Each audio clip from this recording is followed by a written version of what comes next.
بسم اللہ الرحمن الرحیم۔ امام فرماتے ہیں وقفنی، اے خدا کفایت کرو۔ کفایت مطلب کیا؟ یعنی جس چیز میں مشغول ہوں۔ اب انسان کو سوچنا چاہیے کہ میں کن کاموں میں بزی ہوں۔ کہ اے خدا ما یشغلنی الاہتمام بہ، کچھ ایسی چیزیں ہیں جن چیزوں نے مجھے مشغول کیا ہوا ہے، میری توجہ کو انہوں نے اپنی طرف مائل کیا ہوا ہے، میں اس کام میں لگا ہوا ہوں پروردگارا، ایسے کام جنہوں نے میری فکر کو، میری توجہ کو، میرے پورے وجود کو اس میں بزی کیا ہوا ہے۔ پروردگارا میری توانائی کچھ ایسے کاموں میں مشغول ہے، خرچ ہو رہی ہے کہ ان سب نے مجھے تمہاری یاد سے غافل کیا ہوا ہے۔ یعنی امام ایک خاص چیز کی طرف اشارہ کرنا چاہ رہے ہیں کہ اے خدا جس چیز میں ابھی میں مشغول ہوں، جس چیز میں بزی ہوں، اب انسان سوچے کہ میں کس چیز میں بزی ہوں۔ پروردگارا وہ چیز جس نے مجھے تمہاری یاد سے غافل کیا ہوا ہے، ایک تو یہ وَاسْتَعْمِلْنِي بِمَا تَسْأَلُنِي غَدًا عَنْهُ، خدایا مجھے اس کام میں بزی کر۔ اب امام دو کاموں کو الگ کر رہے ہیں، ایک وہ کام خدایا جس چیز میں بزی ہوں، مشغول بے، اس میں مشغول ہوں، اور خدایا اس کام میں مجھے مشغول نہ کر جس میں مشغول ہوں، مجھے اس کام میں مشغول کر جس سے کل مجھ سے پوچھا جائے گا۔ اب انسان ذرا سوچے کہ کل مجھ سے کیا پوچھا جائے گا۔ یعنی امام یہ کل اشارہ ہے قیامت کے دن پر، یوم محشر پر۔ پروردگار وَاسْتَفْرِغْ أَيَّامِي فِيمَا خَلَقْتَنِي لَهُ، جو مجھ سے کل پوچھا جائے گا، ایک تو وہ، دوسرا وہ پروردگارہ مجھے اس چیز میں مشغول کر، میرے دنوں کو، میرے دن رات کو، میرے اوقات کو ان چیزوں میں مشغول کر جس کی وجہ سے تم نے مجھے خلق کیا ہے۔ تو ایک نقطہ امام کی بات سے یہ نکلتا ہے کہ انسان کی زندگی میں ایک وہ کام ہے جو مہم ہے، امپورٹنٹ ہے، ایک وہ کام ہے جو غیر مہم ہے، جس میں انسان مشغول ہے۔ اب انسان کو یہ خود ہمیں سوچنا ہے کہ مہم کام کون سا ہے اور غیر مہم کام کون سا ہے۔ تو امام فرماتے اصل امام جس مہم کام کی طرف اشارہ کرنا چاہتے وہ مولا دو کام بتاتے۔ وہ مہم کام ہے جس سے تمہیں قیامت میں جس کا سوال کیا جائے گا، اور وہ مہم کام ہے جس کی وجہ سے بما خلقتنی، جس کی وجہ سے تم نے مجھے خلق کیا ہے۔ اب انسان یہ سوچے چلو جس کی وجہ سے مجھے خلق کیا، ہو سکتا ہے آپ کے ذہن میں بہت سارے سوال ہو، لیکن ایزیسٹ وے، سب سے آسان راستہ جس سے ہم سمجھ سکتے ہیں کہ مجھے دنیا میں کیا کام کرنا ہے، یعنی مہم کام اور غیر مہم۔ مثال کے طور پہ آپ کو کہا جاتا ہے کہ آج کی رات شب قدر کی رات ہے۔ کیا کل کی رات نہیں تھی؟ پرسوں کی رات نہیں تھی؟ اتنی راتیں میں نے گزار دی، لیکن کہا نہیں آج کی رات شب قدر کی رات ہے۔ اس کا مطلب آج کی رات کا جو مہم ترین کام ہے وہ اعمال شب قدر ہے۔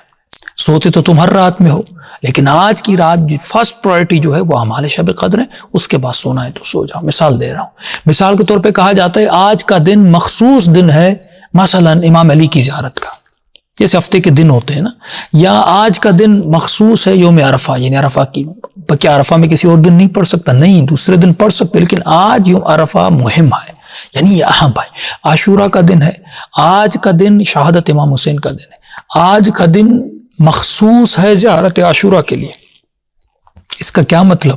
آج میں کام نہ کروں، بچوں کے لیے کمانے نہ جاؤں؟ نہیں، آج جو اہم مہم کام ہے، تو اس کا مطلب جس چیز کے لیے تم نے مجھے خلق کیا، یعنی وہ ہے مہم کام، اور دوسرے جتنے بھی کام ہیں وہ سیکنڈ پرائرٹی پہ آتے ہیں، وہ اہم نہیں ہے۔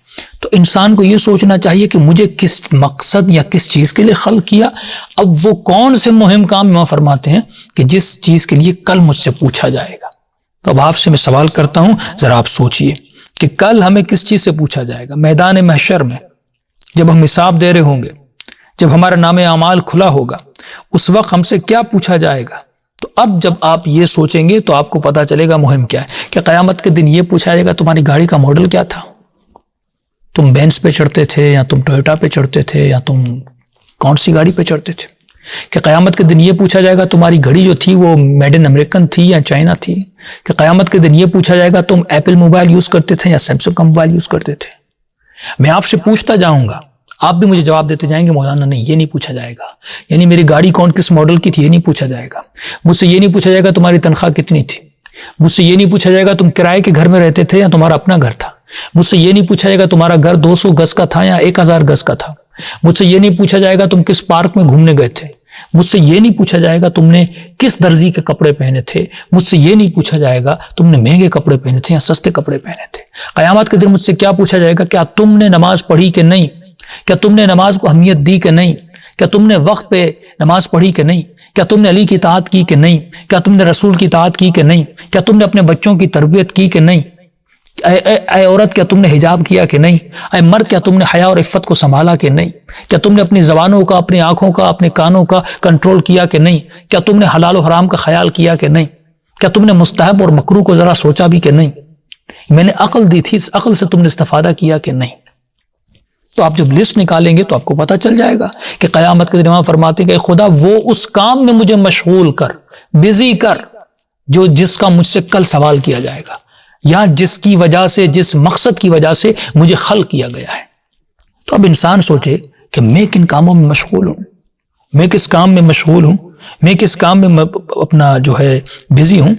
اب یہاں پر ایک اہم چیز کی طرف امام سجاد علیہ الصلوۃ والسلام اشارہ فرماتے قیامت میں تجھ سے ان چیزوں کا سوال کیا جائے گا، لیکن جس چیز کے پیچھے ہم لگے ہوئے ہیں اس دنیا میں، اہم ترین چیز میرے 11ویں امام حسن عسکری صلی اللہ علیہ وسلم فرماتے ہیں کہ لا یشغلک رزق مضمون عن عمل مفروض. بہت پیارا جملہ تحفہ العقول میں. یہ تحفہ العقول ایک ایسی کتاب، اس میں عقل مندانہ جملہ ہے. یعنی انسان کو اگر انسان کامل بننا ہے، عقل کو کمپلیٹ کرنا ہے، واقعاً یہ جملے امام کے کسی بھی مذہب کے اماموں نے ایسے جملے نہیں کہے. واقعاً جو خزانے ہیں اہل بیت علیہ السلام کے، آپ کے ان کی دعاؤں کی شرح کرتے کرتے ہم بوڑھے ہو جائیں گے، کمپلیٹ نہیں کر پائیں گے. امام فرماتے ہیں کہ وہ چیز تجھے مشغول نہ کرے، یعنی وہ رزق تمہیں مشغول نہ کرے جس رزق کو اللہ نے مقدر کیا ہے. رزق تمہارا مقدر ہے اس کام سے جو کام تم پر واجب کیا ہے، یعنی بندگی کو تم پر واجب کیا ہے مگر رزق کو مقدر کیا ہے. رزق کمانا ہمارے اوپر واجب نہیں ہے، وہ مقدر ہے، وہ تمہاری تقدیر میں ہے. لیکن جو بندگی ہے وہ تم پروردگار عالم نے واجب کی ہے. اب اس کا مطلب یہ نہیں کہ رزق کی تلاش میں نہ نکلو، مقدر کیا ہے لیکن تم تھوڑی محنت کرو کہ وہ خدا تمہیں دے دے گا. لیکن جو فرض ہے، جو چیزیں واجب کی ہیں، اس کے پیچھے تمہیں خود جانا ہے. نمازیں کے پیچھے تمہیں خود جتنی پڑھو گے اتنی تمہاری تقدیر میں لکھی جائیں گی، نہیں پڑھو گے نہیں لکھی جائیں گی. لیکن رزق اللہ نے مقدر میں کیا، تھوڑی سی محنت، لیکن اس رزق کے پیچھے اتنا مشغول نہ ہو جاؤ کہ بندگی بھول جاؤ. دن رات اس رزق کے پیچھے اتنا لگو اس مال کے پیچھے کہ اصل جو تمہاری ڈیوٹی تھی، یعنی وہ کام جس کے لیے تمہیں پیدا کیا گیا، جس کی وجہ سے تمہیں قیامت سے پوچھا جائے گا. قیامت میں سیلری کا سوال نہیں کیا جائے گا، نماز کا سوال کیا جائے گا. کہیں ایسا نہ ہو کہ تم بندگی یعنی واجبات و محرمات پر عمل کرو، اس کے بعد تم رزق کی تلاش میں جاؤ. یعنی فرسٹ پرائرٹی محرمات سے بچنا، واجبات پہ عمل کرنا، اللہ کی بندگی کرنا، اس کے بعد کیا ہے؟ رزق ہے. اسی لیے سورہ جو اذا نودی للصلاۃ من یوم الجمعہ فاسعوا الی ذکر اللہ وذروا البیع، جب تم عبادت کے لیے بلایا جاتا ہے تو بیع کو چھوڑ دو، تجارت کو چھوڑ دو، بزنس کو چھوڑ دو. یہ تو تمہارے مقدر میں ہے. کس کی طرف آؤ؟ اللہ کی عبادت کی طرف آؤ. اور جب یہ عبادت تمہاری ختم ہو جائے، اصل کام یعنی کیا تھا؟ اپنا عبادت کرنا تھا. جب عبادت ختم ہو جائے فانتشروا فی الارض، اس کے بعد منتشر ہو جاؤ اور جاؤ اپنے بزنس کرو. یعنی فرسٹ پرائرٹی تمہاری یہ ہونی چاہیے، میں اس کو کھولتا جاؤں گا بھی، فرسٹ پرائرٹی یہ ہونی چاہیے کہ مجھے اللہ کی بندگی کرنی ہے، مجھے حرام سے بچنا ہے، مجھے واجب پہ عمل کرنا ہے، انسان اللہ کی اطاعت کرنی. اس کے بعد رزق کی پرائرٹی. ایسا نہ ہو کہ میں رزق کی تک و دور تلاش میں اتنا آگے نکل جاؤں کہ میں حرام کو بھول جاؤں. اب میں سمجھ آ رہا ہوں، یعنی رزق کی تلاش میں اتنا نکلوں کہ جو فرسٹ پرائرٹی تھی، حرام سے بچنا، حلال پہ عمل کرنا، واجب پہ عمل کرنا، میں اس کو چھوڑ دوں اور رزق کی تلاش میں اتنا آگے نکل جاؤں کہ جو بندگی تھی، جو مفروض تھا مجھ پر، میں اسے چھوڑ دوں. جو تقدیر میں لکھا ہی تھا، رزق تو خدا نے فرعون کے لیے بھی لکھا، رزق تو قارون کے لیے بھی لکھا، رزق تو دشمن کے لیے بھی لکھا. اللہ کسی کو بھوکا نہیں چھوڑتا. جب اس نے پیٹ دیا ہے، زبان دیا، ہاتھ دیے، تو یقیناً وہ مجھے رزق بھی دے گا. کہیں پر یہ فرمایا کہ ان اللہ یبسط الرزق لمن یشاء ویقدر، یہ پروردگار عالم ہے، جسے چاہتا ہے اس کا رزق وسیع کرتا ہے، جسے چاہتا ہے دنیا دیتا ہے۔ یہ مت سمجھنا کہ تمہیں رزق میں بہت زیادہ فائدہ ہو رہا ہے، یہ تمہارا کمال ہے، نہیں، جسے اللہ چاہتا ہے اسے رزق وسیع دیتا ہے۔ فرماتے وَكَأَيٍّ مِّن دَابَّةٍ لَا تَحْمِلُ رِزْقَهَا اللَّهُ يَرْزُقُهَا وَإِيَّاكُمْ۔ فرماتے ہیں کہ یہ مت سمجھنا کہ رزق میں کسی کو نہیں دیتا۔ یہاں تک اللہ فرماتے ہیں بہت ایسی مخلوق ہیں جو اپنے رزق کے لیے نہیں جا سکتی، جیسے مکڑی ہے، اتنی آہستہ چلنے والی مکڑی جو اپنے رزق کی تلاش میں لیے کہیں نہیں جا سکتی، رزق اس تک لایا جاتا ہے۔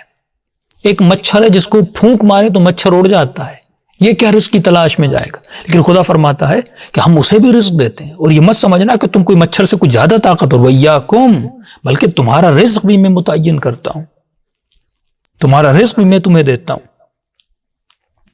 تو فرماتے ہیں ایک لقمے کے لیے اتنا پریشان نہ ہو جاؤ، کچھ یقین رکھا کرو اپنے رب پر، دن رات پیسے کے پیچھے مت جایا کرو، اتنا بھاگا دوڑی مت کیا کرو، کچھ تقدیر پہ چھوڑا کرو کہ رزق دینے والا پروردگار عالم ہے۔ معصوم فرماتے ہیں اجملوا فی الکسب، جب کمانے جاؤ سکون سے، حسین طریقے سے، بڑی ترتیب سے کمانے جاؤ، وقت کو معین کیا کرو کہ میں نے کفاف پہ انشاءاللہ میں پڑھوں گا اگلی محفل میں، آپ کو سمجھ آئے گا کہ معصوم کون سی زندگی انسان کے لیے چاہتے ہیں، وہ اگلی نشست انشاءاللہ بڑی اہم ہوگی۔